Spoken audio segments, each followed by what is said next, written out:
Hi everybody, welcome to the Top 2 Inches of Sport podcast with me, Anthony Sheriff. This is a podcast about something that's always fascinated me, the mindset required to succeed in elite level sport. On this podcast, I'm going to talk to people who I really look up to in the world of sport and try to find out how they deal with the highs and lows that come with consistently striving for success in the unforgiving environment of elite sport. This week I spoke to Irish racewalker Kate Veale. Kate has competed at the top level of racewalking for years and is a former world youth champion. Although things were looking very promising for Kate early on, she encountered some issues that resulted in her giving up the sport and experiencing some difficult times outside of sport.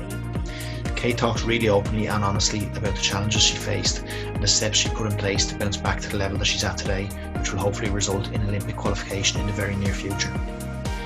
I love talking to Kate this week because I feel like she really explains the other side of elite sport that we don't hear about so often when things maybe don't go the way we planned or expected them to, and she speaks really well about how she bounced back from that. So hopefully you enjoyed this week's episode of the Top 2 Inches of Sport with Irish racewalker Kate Veale. Right, Kate, I think we're recording. So thanks a million for coming on to the podcast. I know we've tried to get this sorted for quite a while. Either you couldn't do it or I couldn't do it, but we're here anyway. So thanks a million. Yeah, and all the time we have now at COVID, you think we would have loads of time, but yeah. we got it done anyway. So you're the first race walker that I've had on the podcast anyway. And, you know, I will be interested to talk about different moments throughout your career.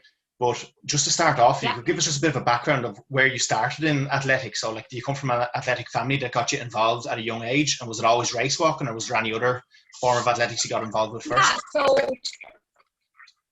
Basically, my dad would have always been running marathons, and I suppose it just shows how it was the norm. So the norm at the weekend was my dad would go out on a Sunday morning to do a long run, or the norm to be going to a race, and I'd go off and and look at athletics, or so it's just shows, I suppose, that the role of, and the environment or whatever, so I naturally then would have just got into it and wasn't that serious right about it, but it would have started when I was about 8 running, or 7 maybe. Cross country was my first race was maybe cross country under 8s.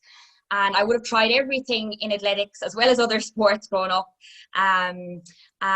Would have cross country was my main kind of, I suppose, love. And I would have started walking when I was in secondary school then. It's kind of from what you see around you, and it gives you kind of the belief and confidence. I had my first coach was an Olympian, Jamie Costin. He was in my club. So, the effect of seeing somebody else doing it, I suppose, and then just wanting to try it. So then I was running and walking, and then I would have kind of been more serious then about the walk, and I kind of had to choose. I would have won under 18 national cross country, and I went to European junior cross country, and I loved, poor Jamie, had lots of arguments with him about, because I still wanted to run.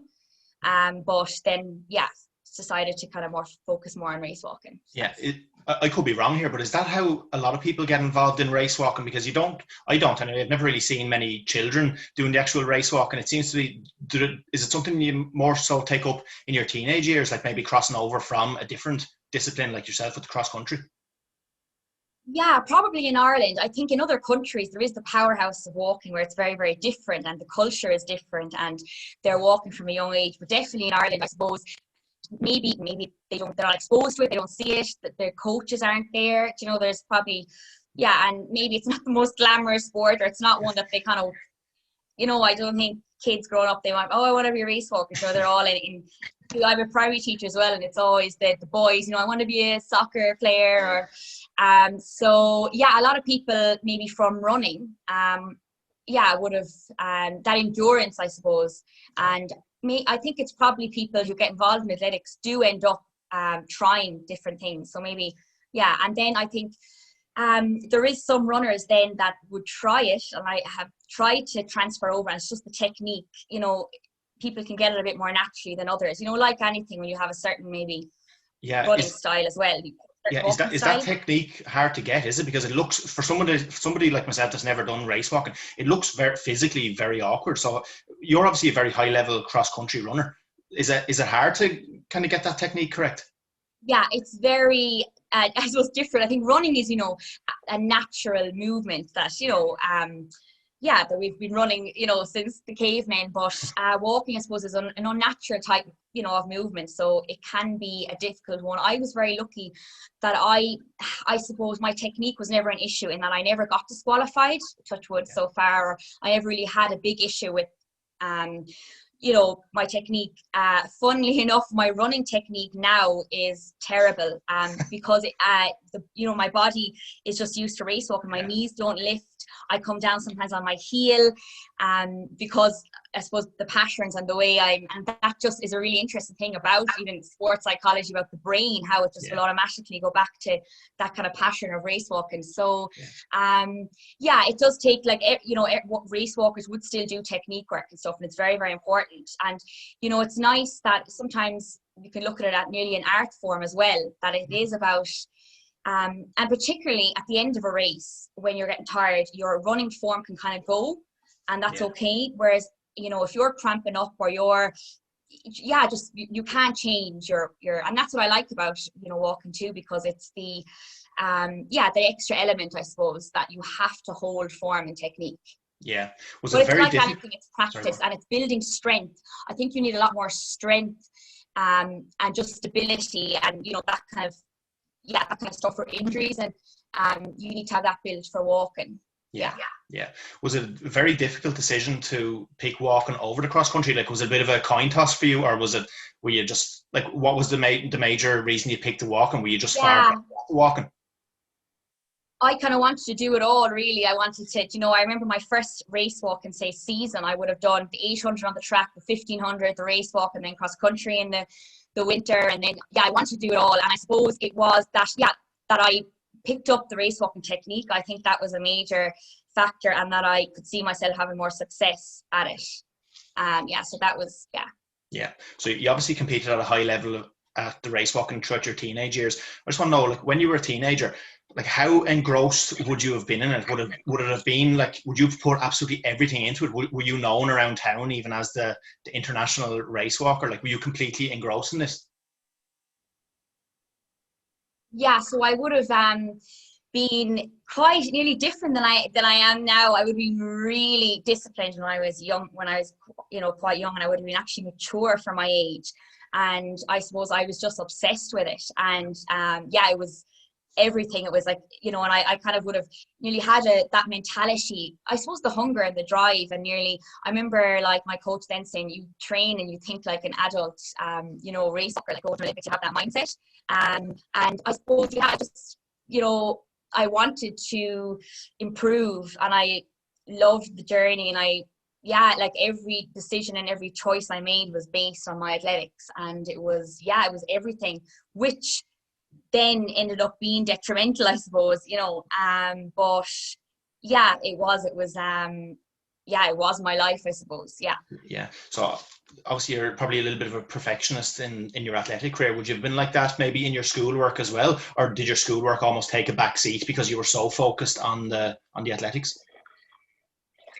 So I would have got, like, the highest, say, all A's in my, like, junior cert, and I would have had that in a competitive environment. And for me, it's funny because some of the simple day-to-day things still to this day can be quite hard, but if you put me in a competitive environment, I can kind of thrive on and that's something that I love. Racing is my thing, because I have confidence that I can rise to an occasion, or when there's pressure, or but so again, the perfectionist, I have to be careful with that. And now I always have to remind myself that it's progress, not perfection. And I have a completely different outlook than I would have had, when I was younger, because that perfectionist kind of tendencies ended up being so destructive, and caused me lots of, I suppose, like, grief, really. So it's all learning, I suppose, and learning your strengths and weaknesses, your patterns, the type of person you are, and trying to make them work for you. The Leaving Cert was quite a tough year, because I had World Cup in Russia a few weeks before my Leaving Cert, and I was like, I'm definitely doing it. So went over, was there for maybe 3 weeks, had my books with me, to come back and do the Leaving Cert, and then was training for World Juniors, and just that kind of thing of trying to balance it, because I suppose people, you know, on the outside looking in don't realize the work that has to go on behind the scenes all the time. You know, if you want to be the best version of yourself, you want to be the best athlete, it's not just the training, it's everything, and it's the recovery, and it's the whole, you know, like, it's not like you just train 3 or 4 times a week and that for an hour and that's it, you know. Oh, no, absolutely. Because I was even reading, I think you were in transition year at the time, so maybe about 15, 16 years of age. I think, didn't you go off to Spain for a training camp with Rob Heffernan and Olive Loughnane, who are two like legends of Irish race walking? So how did that actually come about? And were you the only youth that went over there as well? Yeah, so I was very lucky that I was exposed and that I was around a lot of the senior athletes growing up, and it had such an impact on me. And that, I suppose, just seeing what they do, having the belief, and learning from everyone. I think no matter who you meet in life, I suppose you learn from everybody. And that whole thing, the ripple effect of what they were doing and how success breeds success. And so the problem really with my coach back then, and people were talking, was the trying to hold me back, because when I was young I just had this, you know, full of energy and a drive and a passion, and it was kind of trying to hold me back to, you know, the long-term athlete development. And I suppose it's something that's talked a lot about in a lot of field sports as well, in J and whatever, about, you know, lads playing over up ages and playing up matches for club and school and county and whatever. So it's a tricky one, because I think it's individual to each person, and there's a lot of factors come into play. So but I was very lucky to have been. Well, obviously, so Rob Heffernan and Olive Loughnane, both Olympians, like multiple time Olympians. So the fact that you're there training with them and you're so young as well, obviously your goal is to become an Olympian as well, which, like, you know, it's a very high goal to achieve, to reach for. But if you're training with them at that young age, does that just do an awful lot to your motivation that it's actually very, very achievable? If I'm training with them now, in a couple of years' time for the next Olympics or whatever it may be, if I keep progressing, was that just like was that a massive moment for your motivation? Yeah, definitely, I suppose. And I think, you know, that confidence and that belief and that trust in the process is so important. And to be able to know that, because a lot of the time I would have been looking at, again, the powerhouse like Russia and China, and thinking, how can I ever beat them girls? And to see it can be done, and that there's no magic secret. It's hard work, and it's not that, you know, sometimes we can put people on a pedestal and think they're like a machine, or they're something special, or they're different, or and it's funny, because I would have looked at people like that, and some people would have looked at me and thought like that I had like basically my shit together, you know, and I didn't, kind of a thing. Because people, you know, would say to me, and just think that it's easy for me or something, you know, just think, oh sure, you're different. And I would have thought that about others, but that there is no magic kind of secret. And it showed me that just the consistency of working hard day in, day out, and that it's actually, we can overcomplicate it, that it's the simple things, and having patience and just being consistent, that really can like show results. So definitely, and then motivation obviously is fickle. It was kind of the work ethic is what I saw in them, and that I wanted to, copy, I suppose. But and then when you put in that action, and when I started seeing, you know, progress, and having the feedback from them, like, was amazing. And then that action, I suppose, gives you more confidence and motivation. And I suppose it's more that work ethic of, okay, every day just showing up and getting out and doing the work, you know, and kind of, what can I do today to become the best version of myself, or what way can I improve today, and that kind of even reflecting on stuff. And definitely learned a lot from them. So very lucky. Even though you were very young then, would you have, at that stage of your career, would you have worked with a sports psychologist at any stage, or even been given any education on, you know, the mental side of elite sport? Yeah, there was well, I was on some like different squads, and there was 1 or 2 sports psychologists in the institute and stuff, and I would have went to them. I kind of myself would have looked up a lot of stuff. Because back then, I feel in the last few years it's becoming a lot more like common for people to go to sports psychologists. Back then it was like more so about the physical stuff, or, you know, the physios, and it was that kind of that was the kind of support. Whereas now I think it's great that it's becoming, I suppose the stigma isn't there as much maybe, or that as well. I think it's really important that it's not always the sport or performance side of things, I think everyone has to have the basics, the foundation right, because everything, starts and ends in your head, and the impact of your head in a positive or in a negative way is just massive, and it can often be overlooked. And the outside events of someone's life. And like that, for me, the transition from the Leaving Cert to college was tough, or, certain ages, growing up, in teenagers, like it's really, they need guidance and they need the life kind of stuff, because it does impact on their training and performance. Yeah, definitely. And actually, was it before the Leaving Cert? You went and you won the World Junior Championships? Am I right in saying that was before you were leaving? Yeah. So it was the year before. Yeah. So even like in a big occasion like that, like mentally, how were you, say, before that massive race? Like, were you able to treat it almost just like, right, this is just what I do every day, or would you have been the type of racer that actually does suffer with a bit of nerves, maybe? Yeah, and it's funny because the nerves, it's kind of, I think, emotions, it's probably how you label it, because I, like, in a strange way, I love that feeling, that feeling of the nerves. And even last year I remember doing a race and I was trying to tie my shoelace and I had my leg up on a stool and I was literally like, they were shaking, but it's funny because I like that feeling and I know I'm ready to race. And but back then for the World Youth, I think I was quite confident going into that race because I really felt I left no stone unturned. And I think that's a great feeling to say, do you know what, in my circumstances, I did everything I could and kind of like took it as this is your reward for the hard work. Because as I said, I like racing and I like being competitive. And sometimes the boring training days can be the hard, things for me. I love, and I'm like, this is why I do it. So it's kind of like go out there and that thing of you've done, the work. So it's kind of getting out there and then getting the reward and enjoying it and kind of like, getting ready to, I used to always think of it as like, you're getting ready to, like, this is going to war and you just, kind of gear yourself up for it. It's kind of it's like that pleasure in the pain that that's going to come, because you want to get the best out of yourself. And I used to love that feeling of, being, like wrecked after a race. Is it physically an absolutely brutal sport? Is it? Because most people like myself would probably only really watch it, maybe when the Olympics comes on, we kind of become experts in it then. It's not on, it's just not on television that much to actually watch. But when you do watch it, it seems to be an absolutely brutal sport. Like, would you be absolutely in bits after a race?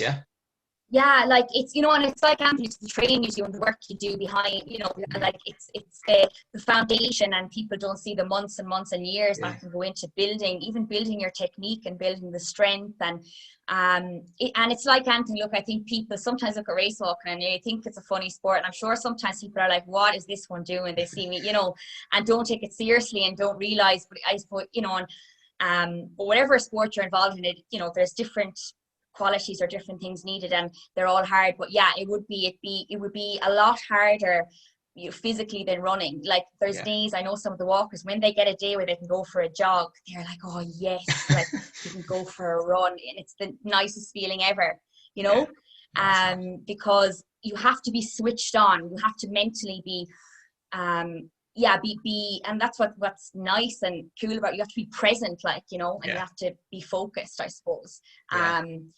So and then it's it's kind of like, I think people, sometimes it's very hard to explain it unless you actually have experienced it yourself. I can imagine. Sometimes, look, at that stage, there is that, like, so at that stage, I was just saying, like, there's a great feeling of being of after racing or training and just pushing your body. It just gives you a high, really. I don't think there's anything like it that releases the endorphins or whatever it is, but it's just like, it's such a good feeling. Racing, I suppose, and but at that stage, your career is just massively on the up, isn't it? I mean, you've won the World Junior Championships. Everything is going perfectly. I'm sure your mind is probably even thinking towards the next Olympics and all of that. But around your Leaving Cert year, would it be fair to say that that's when maybe things started to, like, a few little bumps in the road came? Like, I know you got a hip injury. So was it a case of maybe, you're probably a bit of a perfectionist as well in your training? If you get a hip injury, you might have to miss 3 or 4 weeks training. But then when you come back, are you almost doing double sessions thinking you're going to overcompensate that bit of anxiety training almost, but really what you're doing is maybe doing your hip more harm. So was it a little bit of a spiral like that?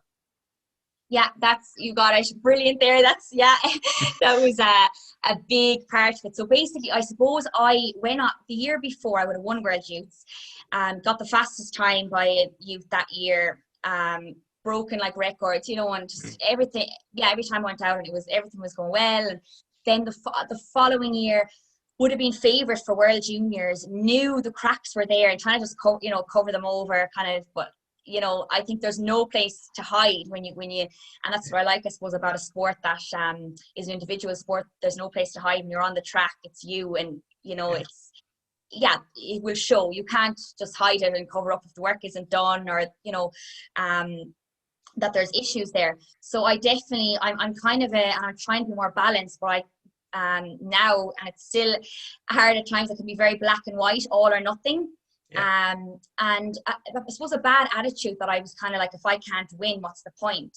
Back then it was very like, yeah, that need to win, I suppose, and feeling not good enough. If I kind of had, you know, yeah, like, oh, it's not about the taking part, you know, it's about the winning, and you have to be a champion kind of a thing.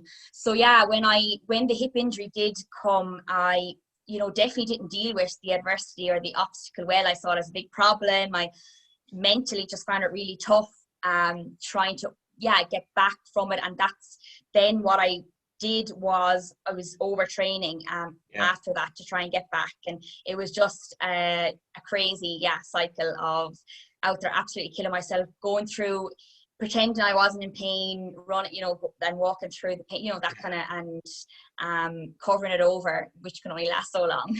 Yeah, so the year before you're leaving, obviously you won the World Juniors, and then you went through these hip problems, and I think that next year, did you finish the 16th or 17th the following season, following year? So at that stage, are you just thinking, you know what, this is just a blip? Are you kind of not really addressing the issues, thinking that you just get past this easy enough, or were you actually aware that maybe things aren't looking too rosy here?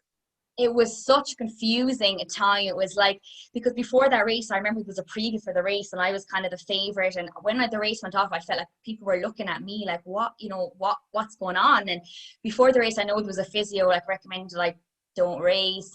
But then I had this kind of mentality as well, that you have to just be hardy. Like, you have to be, you can't, you know, I suppose, give in, or you can't be a sign of weakness, I suppose I would see that, you know. So it's kind of seeing it as just that it wasn't an option. But then I was so confused, I didn't know what to think, you know, stepping off the track.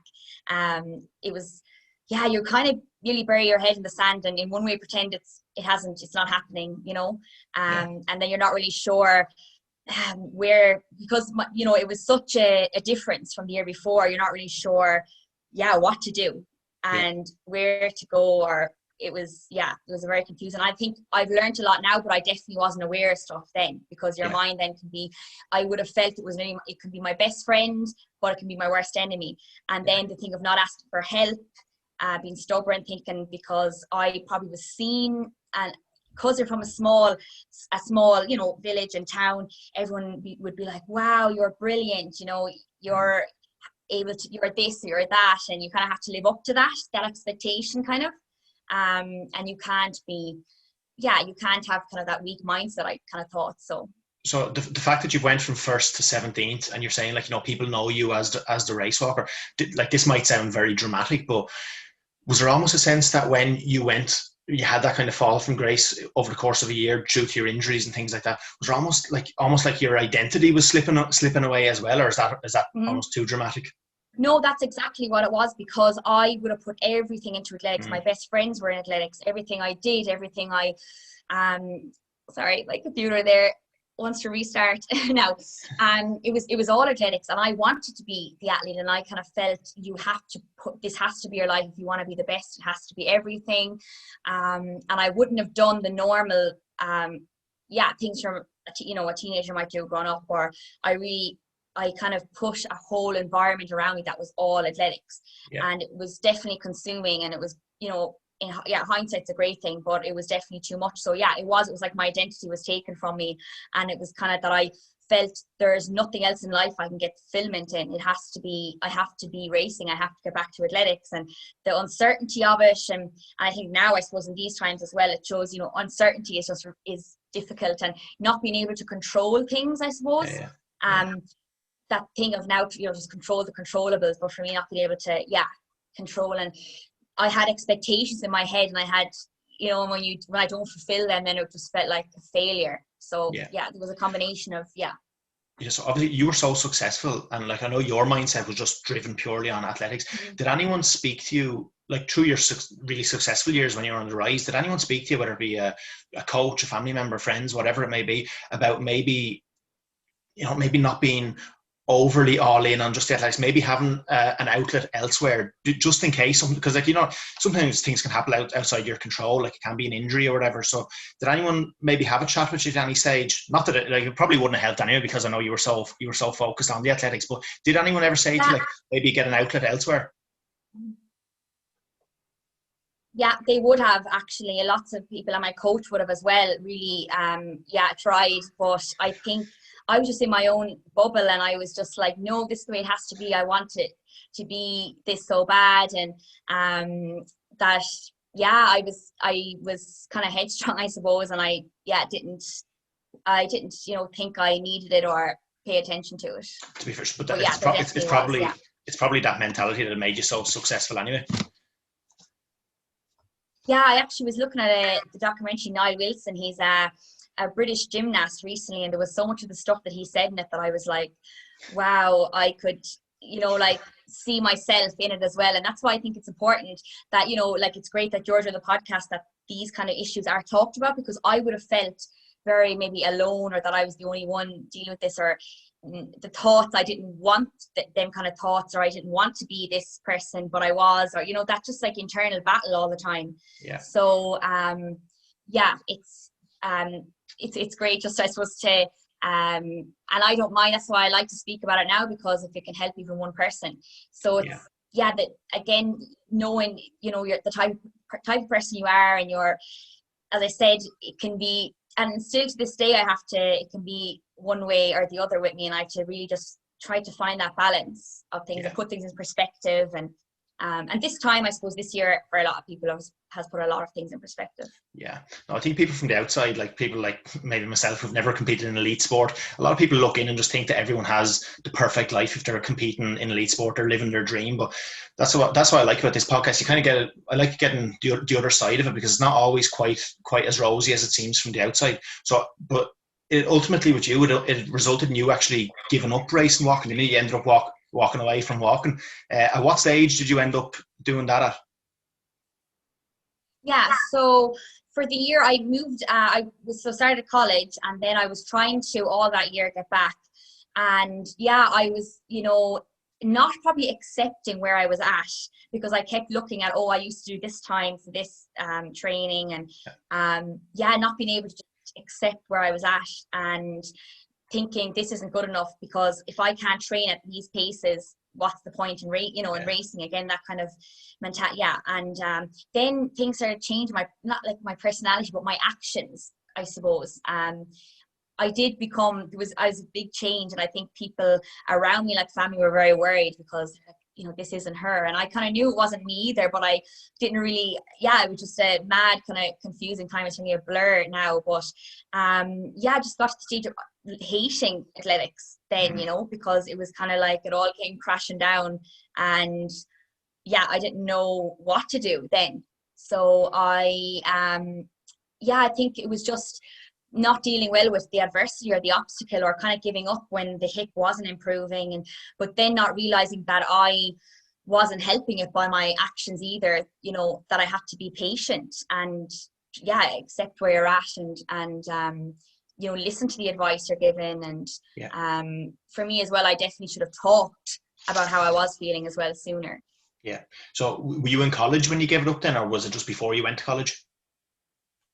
Yeah, it was in college. So I actually was trying to, and that's another thing as well, I suppose, for me, change. I was so set in my ways, and I had my kind of support, and I had my system in place, and going to college, it was just different. The college lifestyle, the way it was different in school, yeah, so that was definitely another, maybe just not dealing well with change, Yeah. and just the whole uncertainty of things. And yeah, it was, yeah, as I said, a mad time. And there was still, it was funny because there was still a drive and a hunger in me for the athletics. Yeah. And that was the hard thing. It was kind of like I was two people. I was two people. So I would come back sometimes on a Monday and be like, okay, I'm going to do this. And then I started doing like gym class and spinning and all that kind of stuff. And I'd be spending like 4 hours in the evening in the gym. But I was going around in circles. I was literally going around in circles. It wasn't proper progression, you know. Yeah. And then just having, and my coach was trying to talk to me, and I just wouldn't. I didn't know, but he knew like there was, you know, stuff up and something going on, and I wasn't able to talk. I suppose I wasn't able to express, or because I suppose I couldn't understand it myself, you know. Yeah. Around this time, it was a lot. Would this have been around, say, roughly around 2012-ish? Like, you know, I'm just trying to think in terms of an Olympic cycle. Would this have been around, would you have given up just before London 2012?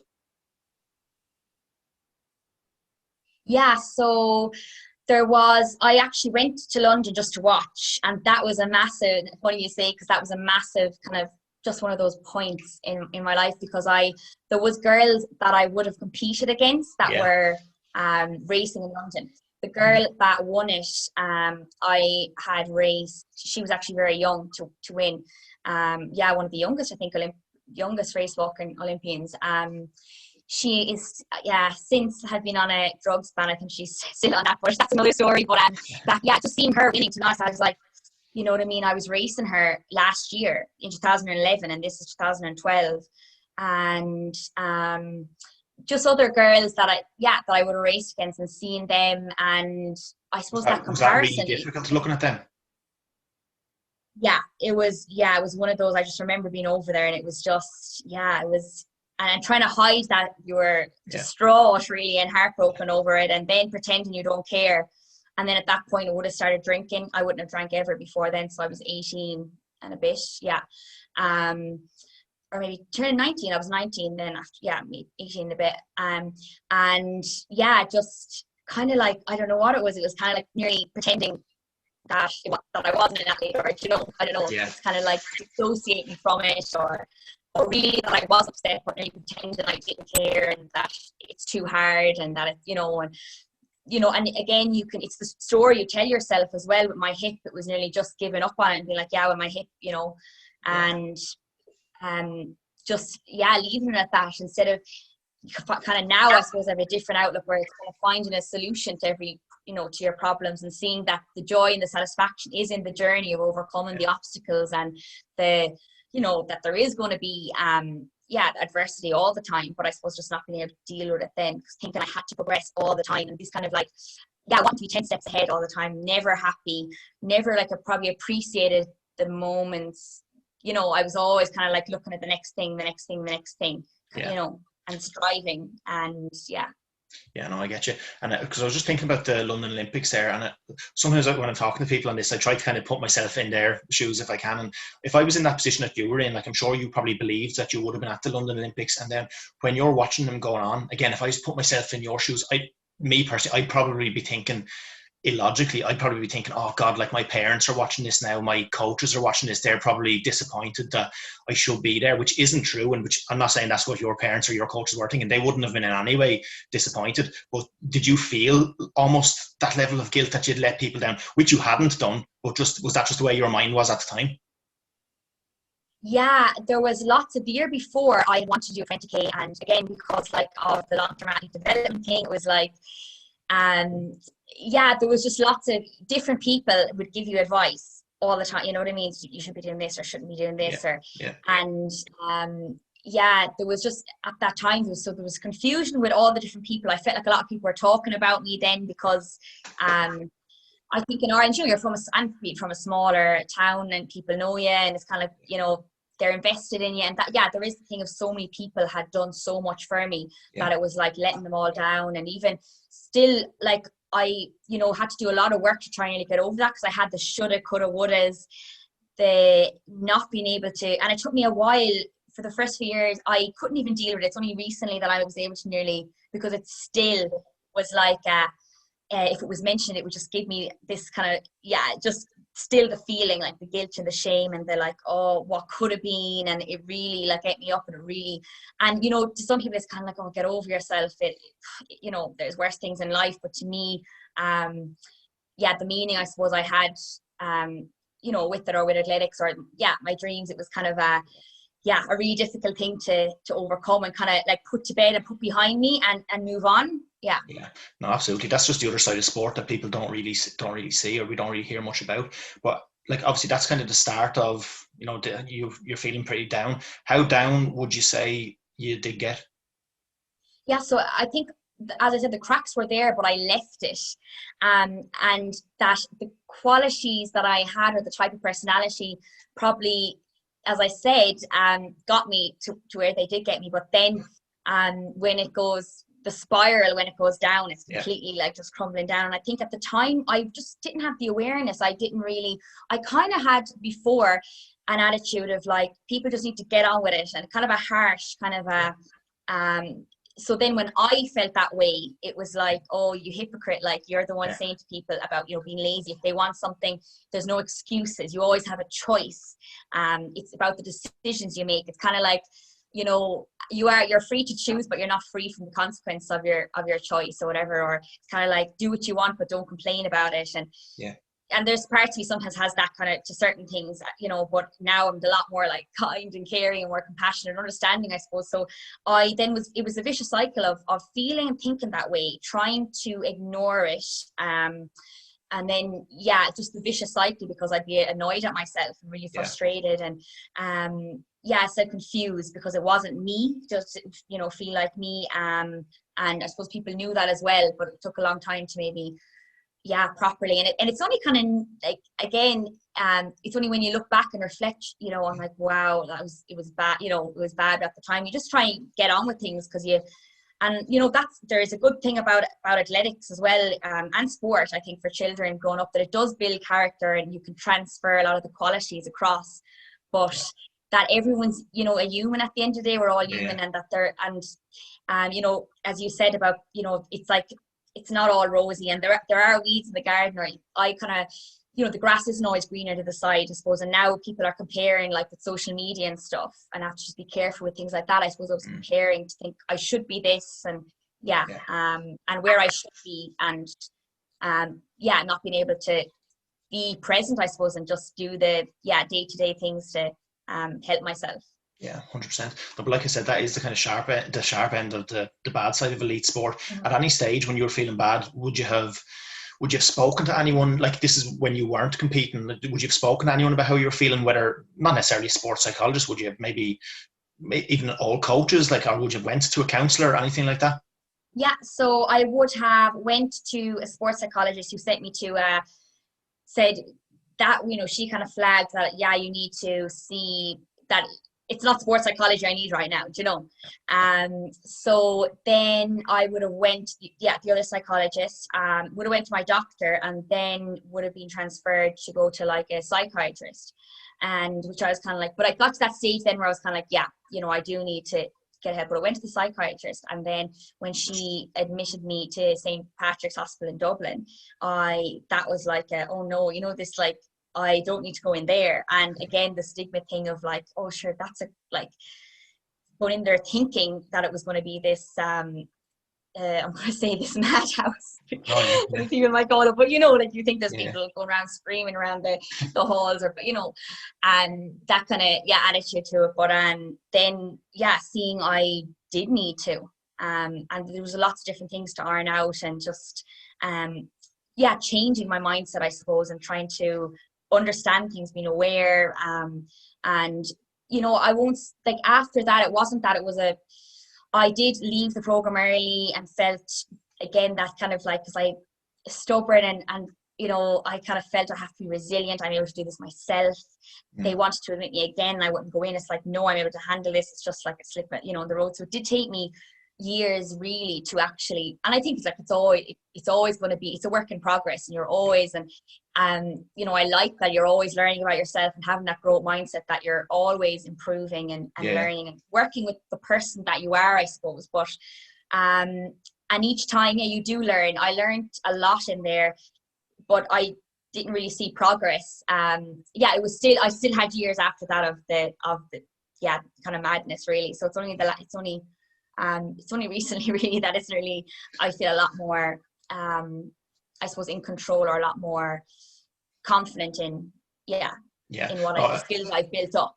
Yeah, I think sometimes when you hear about people going to places like St. Patrick's, you might think that, all right, they're going to go in there and they're going to cure them, whatever it is, like they're going to come out completely cured. But I think in practice, I'm sure it's more just a case of they're working on different coping strategies with you. So is that the type of thing they were putting in place, just educating you basically on when you're feeling like this, these are the steps to take? Is that the way it works? Yeah, and it's kind of finding out what your issues are, where they're coming from, or what kind of things. I think, I would have got labels. You can get labeled with things and diagnosis, but I think with mental health or with psychology, sometimes it's not good to put people in a box because it's so different. And I think there's lots of different you can have a lot of different things, but trying to kind of find more the core or the root of the of the problem, or things can manifest in different ways. And for me, it can be even that addictive personality, which was very good with sport, because when I would train, I needed to train every day.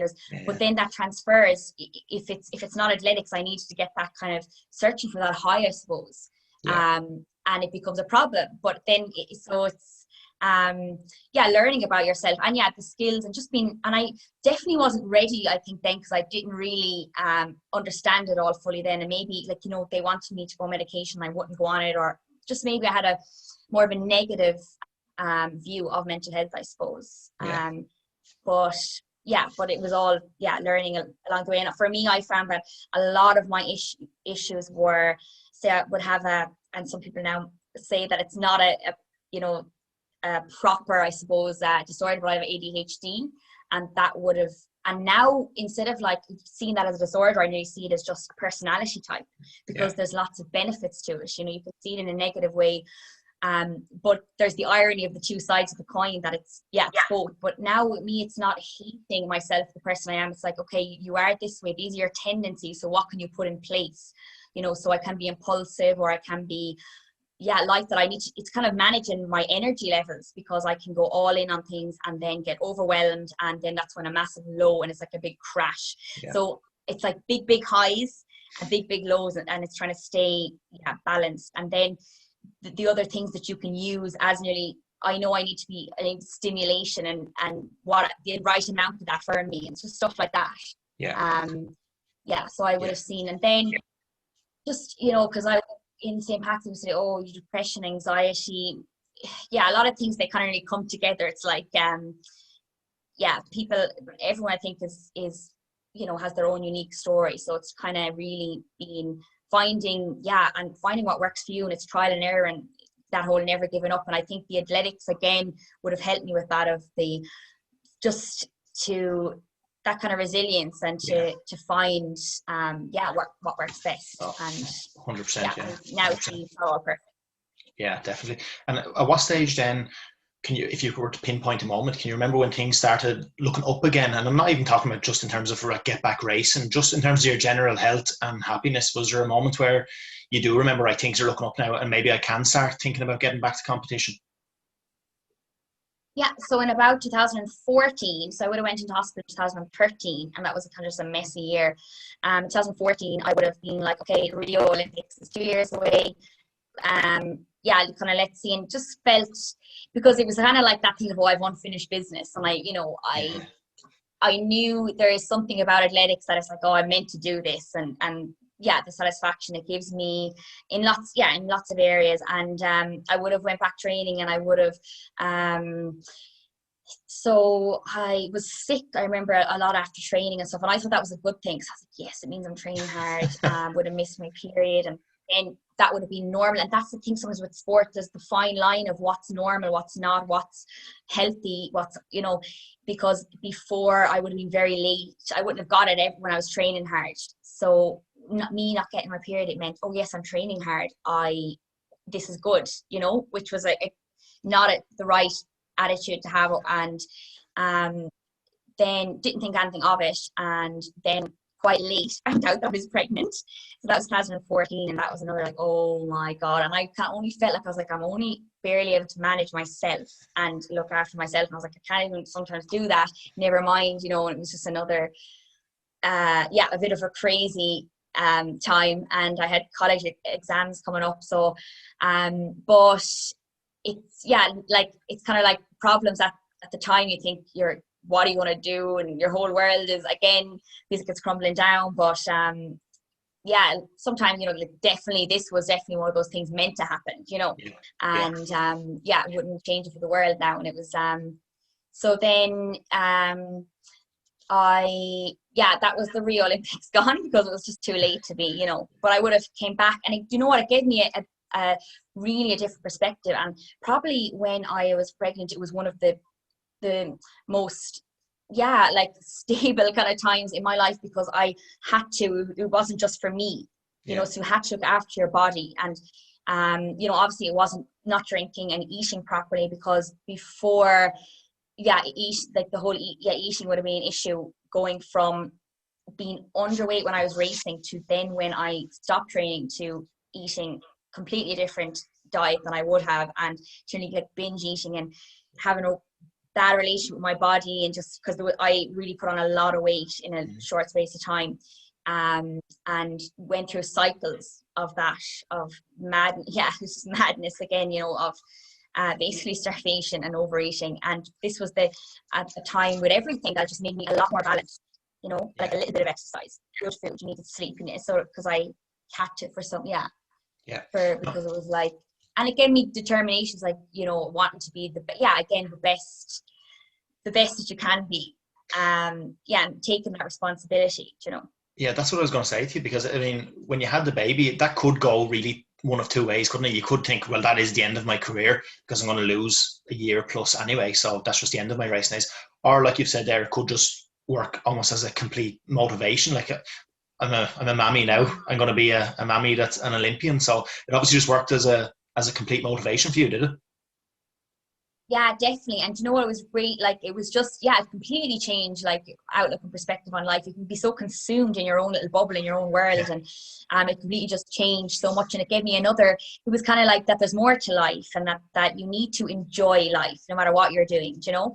It's not this, I'll be happy when, you know, the deferred kind of happiness plan. It's kind of like finding, like, you know, I even keep now like a gratitude journal, like finding joy in the little things. And and it definitely gave me more motivation, because it's like you want to show her what can be done, and not to, you know, that there's no limits, or you know, the possibilities are endless, and to be a good example, and for her to say, you know, that she's proud, or that she saw me doing this. So whatever her dream is, that she because I think kids, it's really about the doing, or what they see, you know what I mean? You have to be the example, you know. So definitely, and just completely changed a lot of my, and it gave me that I wasn't all about athletics. There was just a different, another side, like a switch off, because before that would have been the issue. It was really that hyper focus and not being able to switch off.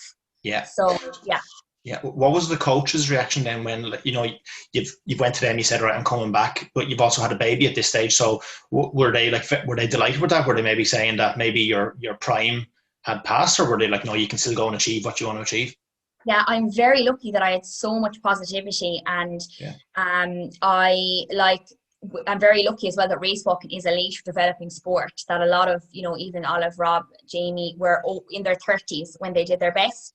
So it is a later, and I think it's kind of maybe, you know, maybe it's the endurance of it, but probably the building of the technique, becoming more efficient, becoming strength, you know, different. So a lot of people are in their 30s when they do, you know, a lot of the Olympic champions and stuff. So I was just lucky with that. And I actually enjoyed sport so much for the 2 years after having Keena. I actually just went back running a lot, did a lot of road races, did Dublin Marathon, and just enjoyed it. And it was just like, had it definitely, I was very balanced then. And I remember Rob Heffernan coming to me being like, Kate, like, I see in you that there's, you know, what you can be. And for him even to say that, because I kind of thought that my time, I was like, oh, I don't know if I can get back to where I, you know, and for him to have seen that in me, and to be, because Rob would tell you, you know, say it as it is, and for him to see that in me and have the belief and I actually didn't get coached by him straight away. It took me a while to I was just doing my own thing, started doing a bit of race walking, and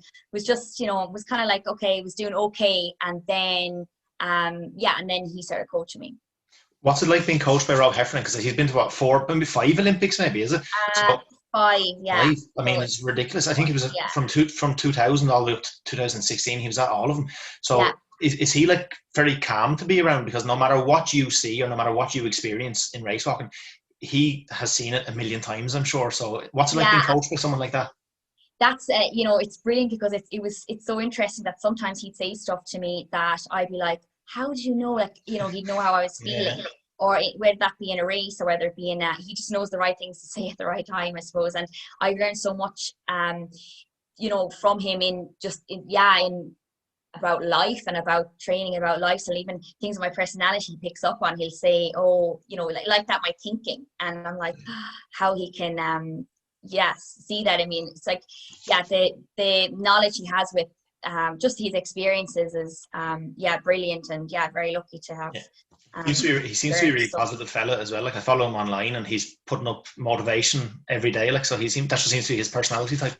Yeah, really, really positive, and which is, because I think our and maybe it's the Irish people as well, but I think our brains, and I would have always been like that. I could have done a really good week, and I'll always find 10 things could have been, 9 things could have been right, and I'll find the one thing that went wrong, and then focus in on that, and beat myself up over that. Whereas he really has this, about being positive, having the belief, and it makes such a difference. And I see that how I can really be influenced by my environment, and how, and I, like a lot of people, I suppose, but that being around just the right environment, it makes such a difference. There was just so much, as I said, about everything in life that I would have learned from him, and he's very real, I suppose, as well, and just not very, it's good crack, and just really just down to earth, I suppose.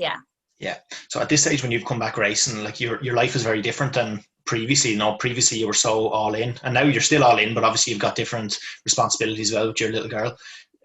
Do you speak to a sports psychologist now since you've come back? And maybe what takeaways have you taken from that?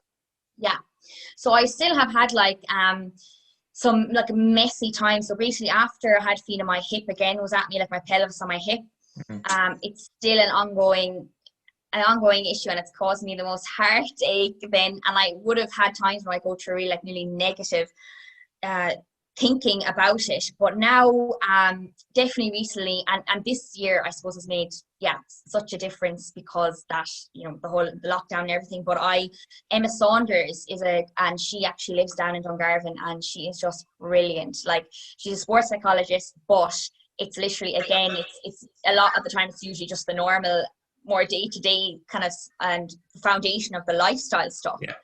And for me, being aware and catching things early, because I can be nearly so driven, or so I can nearly block out emotions and just get on with it, and then it becomes a massive, so she's about catching things earlier, or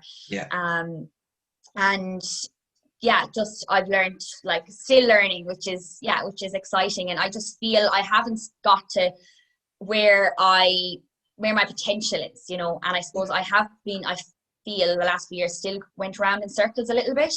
But now I'm finally seeing a little bit of progress, because I actually had to nearly take a step back, and there was no races on the last year. So in 2019, because the Olympics were in 2020, I went all in, and again the hip would have came at me, and went back to the old, it was like, you can't deal with this right now. So the hip in my head, it's like me trying to block it out and be like, no, it's just, you have to just, and being just, it's, I suppose, unhealthy that, the type of behaviors. There is a fine line with athletics and with training, I suppose, as I said, between we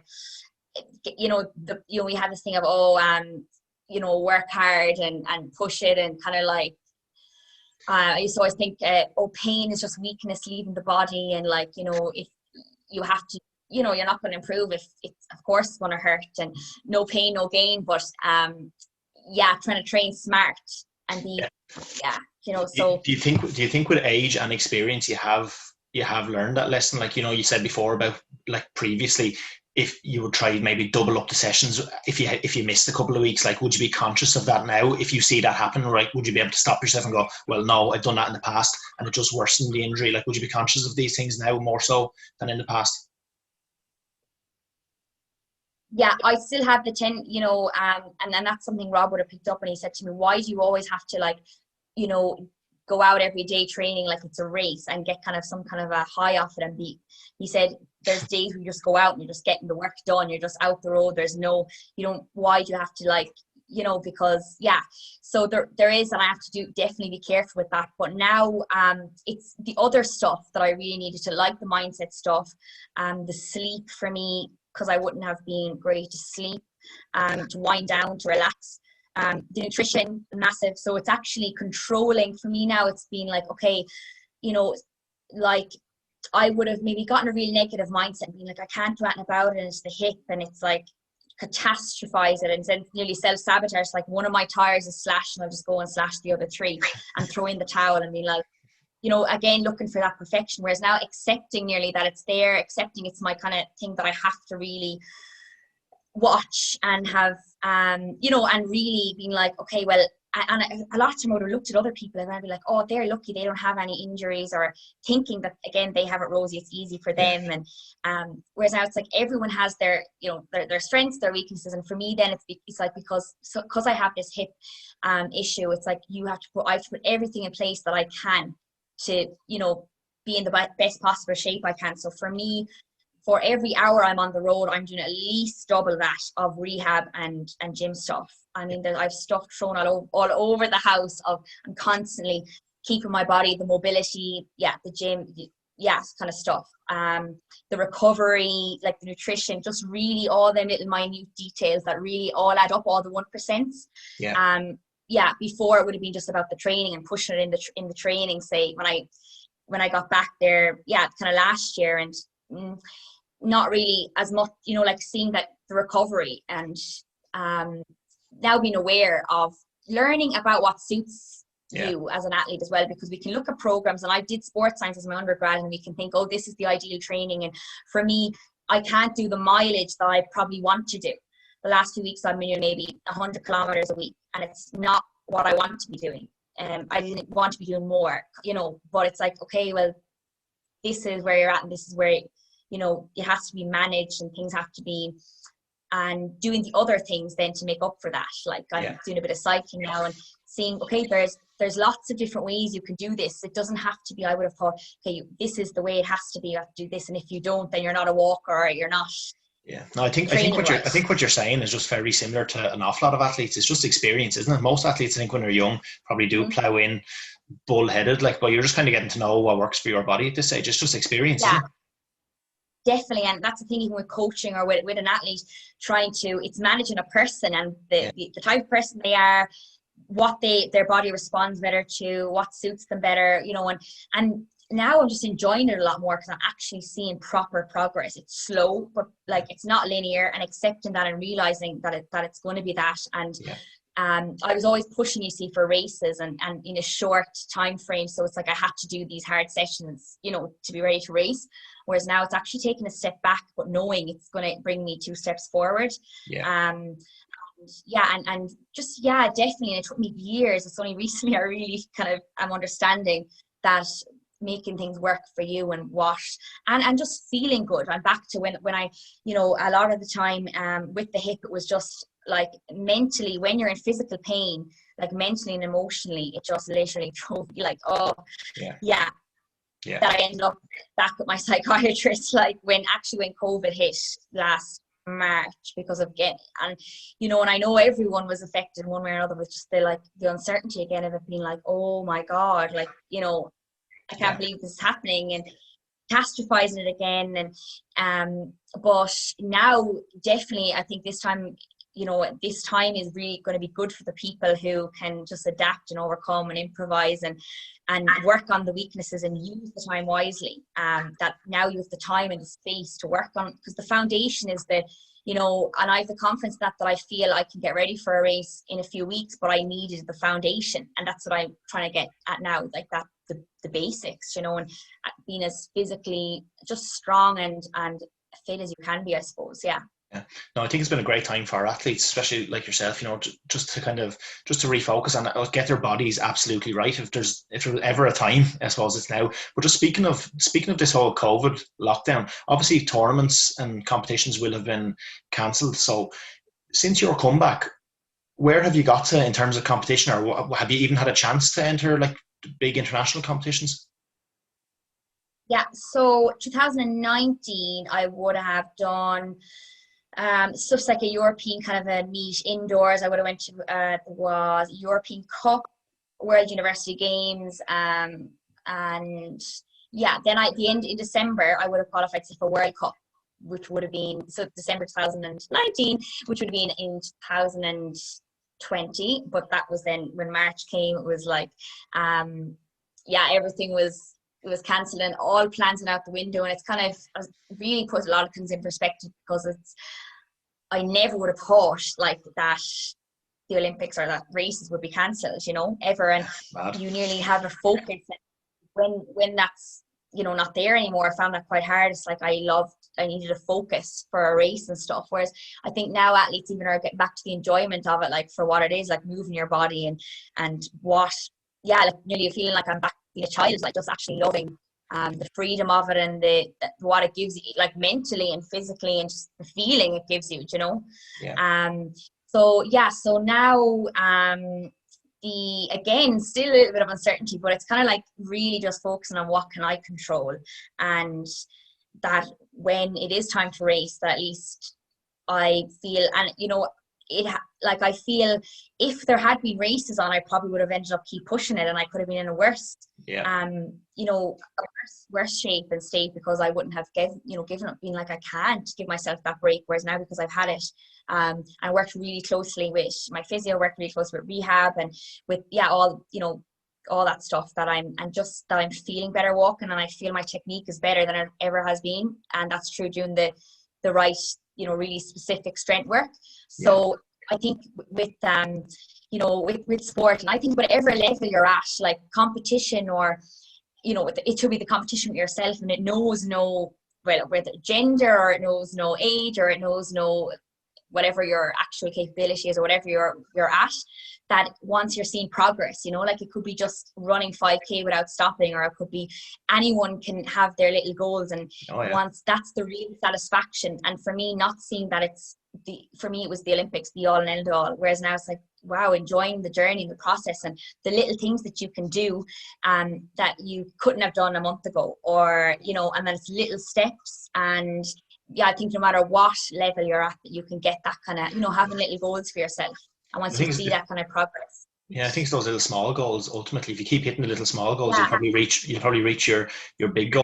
But just in terms of the Olympics, the race walking, yeah. So in terms of people in general overthink a lot, and it's simple, keeping it more simple. 100%, yeah. In terms of the race walking in the Olympics, have the people already qualified, or has the qualifications been put back, or where are you up to with that? Oh yeah, so sorry. So say back in the start of 2019, during 2019, I would have been inside it's a different system now, where it's like a quota of like top 60 women in the world will go. So I would have been inside that. Then the hip again, I missed the end of that year, and I went down to, I think right now I'm maybe 82nd on the list. It had been frozen then because of races being cancelled. So it's going to be, I think, carnage once races go back, because the time frame is so short. And there may be, at the moment, there could be 100 on that list that could get inside the top 60, if you get me. And it could be like really one race or two races can do it from someone to jump from 100 into the 60th, so it's really, which is exciting in a way. It's it depends what way you look at it. And again, for me, just not trying to focus too much on that or what others are doing. But yeah, it'll be very open and very I think, I don't know what we want, races will have to go ahead, because there has I think for the qualification to get the qualification, and March hopefully there'll be races again, but who knows. It's just like it's different. It's going to be a really different Olympics, a really different year. But yeah, it's just kind of maybe, yeah, trying to just be more present and not be worrying about, the future. Will this race go ahead or won't it, or what's, you're sometimes trying to look up and see what predictions or what, but you just don't know. Like, I mean, there was one of the lads that Rob coaches was here last March and he was going to fly. We were going to Switzerland the week that lockdown came. Obviously didn't get to go. And he flew back, like just booked a flight for like 2 days time back to South Africa, and thinking, I was like, oh, this thing is going to go away as soon, as fast as it came. You'll be back again in a month, it'll be fine. And like, I can't believe I was only talking to him last week, and imagine it was a year, nearly, it'll be a year ago, since all this started. And it's like, so it's, it's kind of like using this time as an opportunity, and not seeing it. Yeah, it's like anything, trying to not see your issues as problems, but just more that they're little obstacles that you have to overcome. And, think for me, just changing the narrative, being careful with the language you use it yourself, and the way you talk to yourself, and the way you kind of see things and your perspective and stuff. You just have to take a step back and kind of, see the bigger picture. Sorry, if you were saying you were 82nd in the world and the top 60 go, that sounds very, very realistic to someone like myself who doesn't know much about race walking. But would that be a massive jump to break into the top 60, or is that, again, like in terms of your confidence, would that be very, very achievable? Yeah, because I was inside, and it just shows how by missing an end of the season or missing a few races, how it can jump from. It's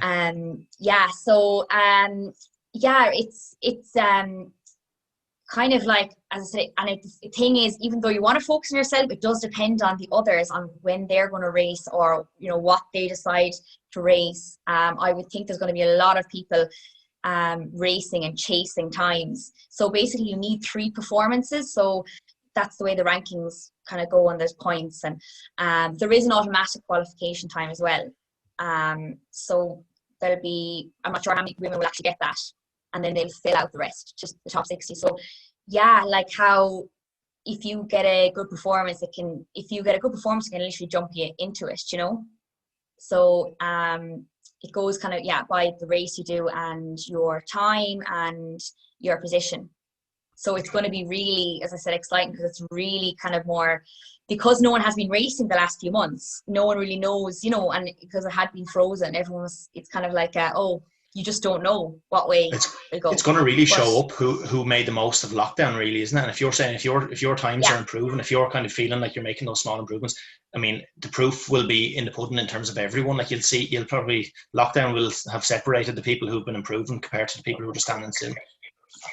Yeah, well, I would have said, to be honest, last year wasn't very happy with the way, say, when I went to European Cup, World Unis, they were. And again, it was more that drive of needing to race and the pressure of being like, but I need to race because I need to get the points and stuff. Whereas now I'm feeling in much better,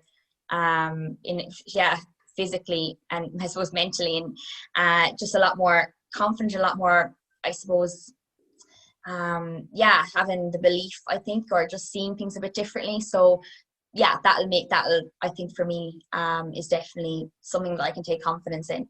And I think we're just really itching to race. I think a lot of people are just so excited, and we're just going to appreciate going to a race so much, and just going to just be excited like that, to go out and hurt, that kind of like, go out there and like compete and see how many people you can beat on a any given day or whatever. And that's exciting.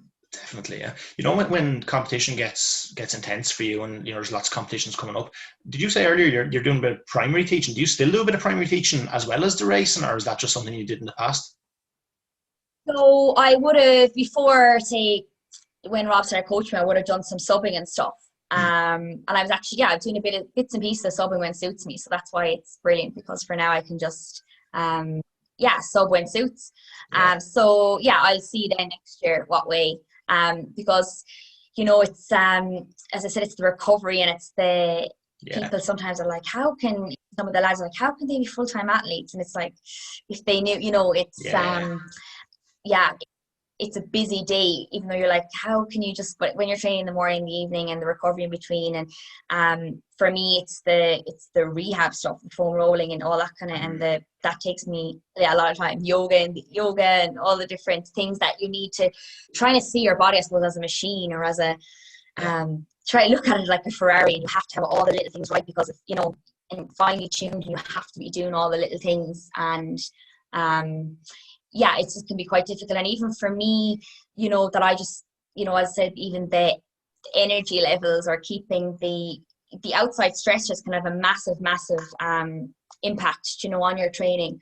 So it's the lifestyle stuff, and the, like, you know, what you feed your mind, I suppose, you know, and having, everything in balance, I suppose, and in check all the time. Yeah. And to keep yourself on that kind of path. Yeah.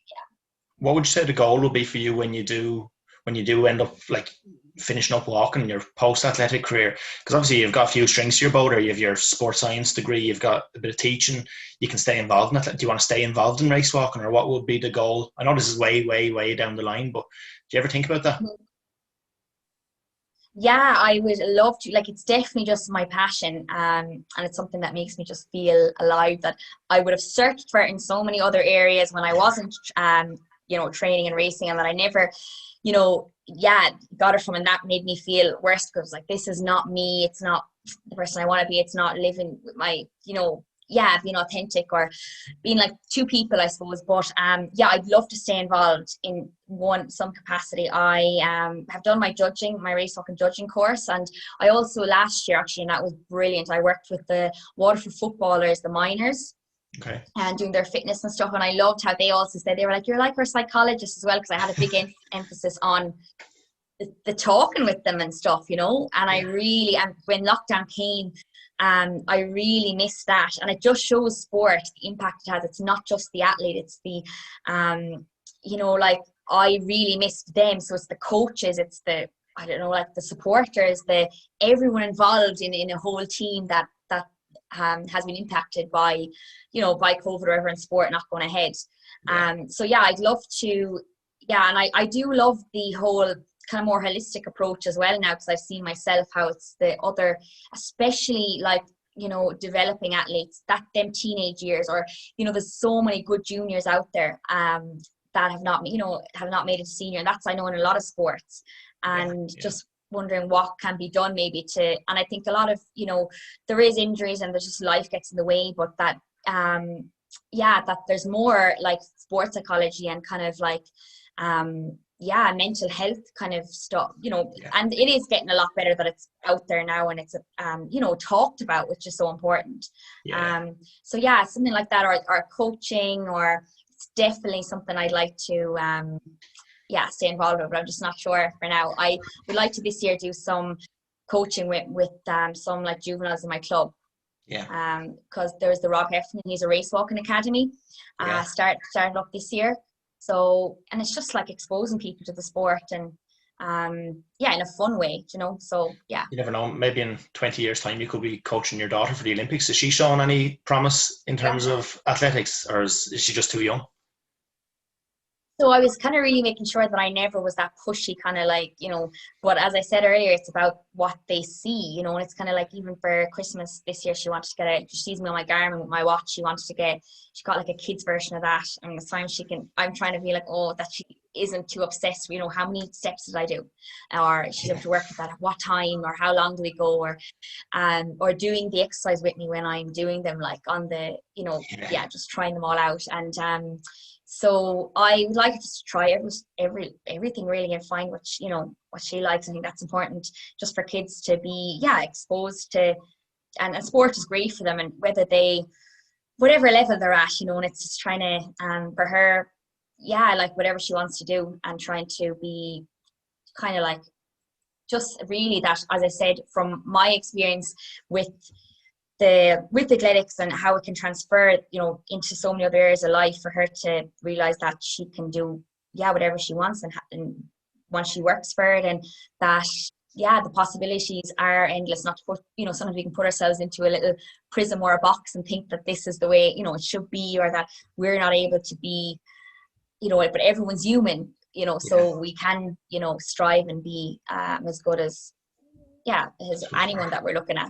100%, yeah. No, I think it's brilliant, especially since your daughter was born. I think it's brilliant to the motivation that gave you and the kind of the road you went down since then. Because like I said, it could have went the other way where you could have thought that was the end of your racing career. So I'm sure she'll see that and she'll be inspired by that.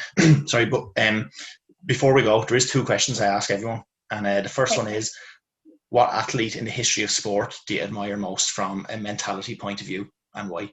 It can be any sport, any era. Right.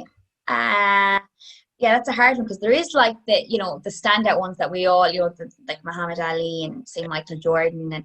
And for me, Andy Murray, maybe because he had an issue with his hip. And I remember looking at that. I think when you can relate to somebody, looking about his hip and seeing him cry, I don't know if you've seen the documentary, and just being like, oh my God. And for me, I suppose, when you can relate to someone, but if I had to pick, it would probably be Rob, because again, seeing the realness of it. And I would have looked at him growing up thinking like again, he's a machine. He's different. He doesn't have, and the stories that he would have told me, even someone was like, no, you didn't actually feel like that, or no, you didn't, listen, like I did, and that it is, how hard it was and the amount of stuff that he overcame that I didn't even know about.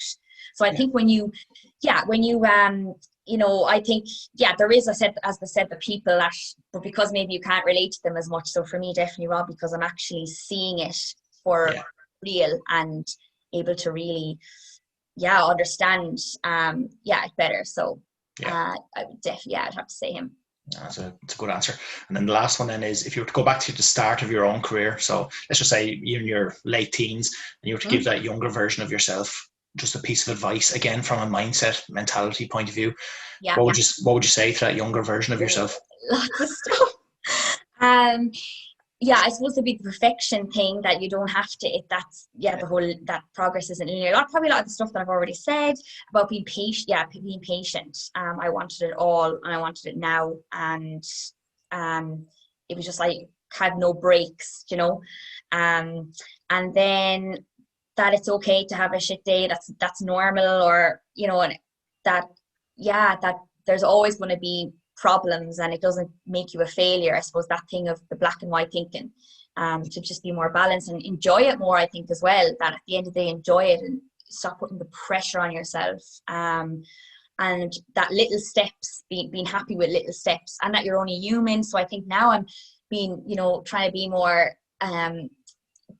kind to yourself, and I've started like trying like a lot to meditate, which I find quite difficult. And it's something before I was like, oh, it's kind of, one of those, something that a lot of people probably laugh at, but for me anyway, it's brilliant.